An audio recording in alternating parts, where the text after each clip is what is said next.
Assalamualaikum warahmatullahi wabarakatuh. Perkenalkan, saya Andi Samratul Jannah.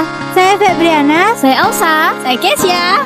Kami dari kelompok 4 akan menjelaskan tentang SSD atau Solid State Driver. Jadi ikuti terus ya. Bye-bye.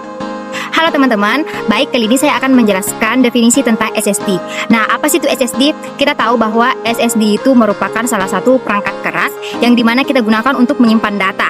Nah, SSD ini juga memiliki kelebihan, tidak sama seperti hard disk. Karena biasanya hard disk itu dia memiliki kecepatan yang sangat rendah dan minim dibandingkan SSD. Lagi pula, SSD itu bagus digunakan untuk mahasiswa yang menyukai grafik. Nah, fungsi utama dari SSD itu untuk menyimpan data, meningkatkan kerja sistem operasi, serta dapat mentransfer data dengan cepat. Baik, adapun penemu dari SSD yaitu Fuji Masaoka, seorang insinyur Jepang yang bekerja di Mashiba, penemu memori flash pada tahun 1980.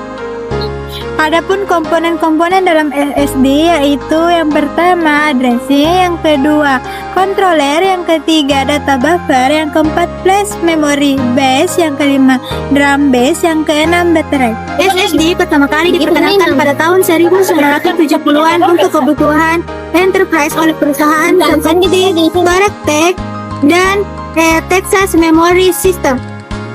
Perkembangan pesat terjadi setelah Toshiba menciptakan NAND Plus pada 1980-an.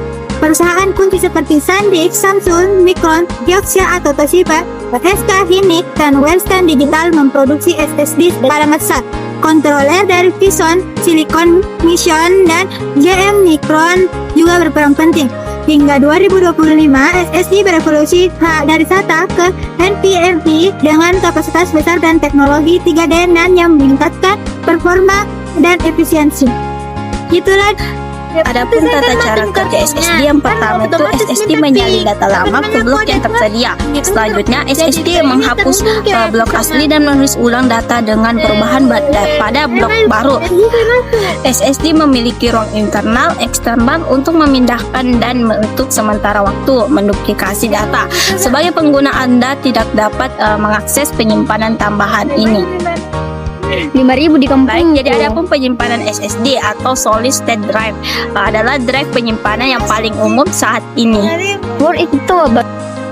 Terakhir, adapun teknologi terbaru dari SSD. Yang pertama SSD NVMe Gen 5. Yang kedua SSD PCIe Gen 6.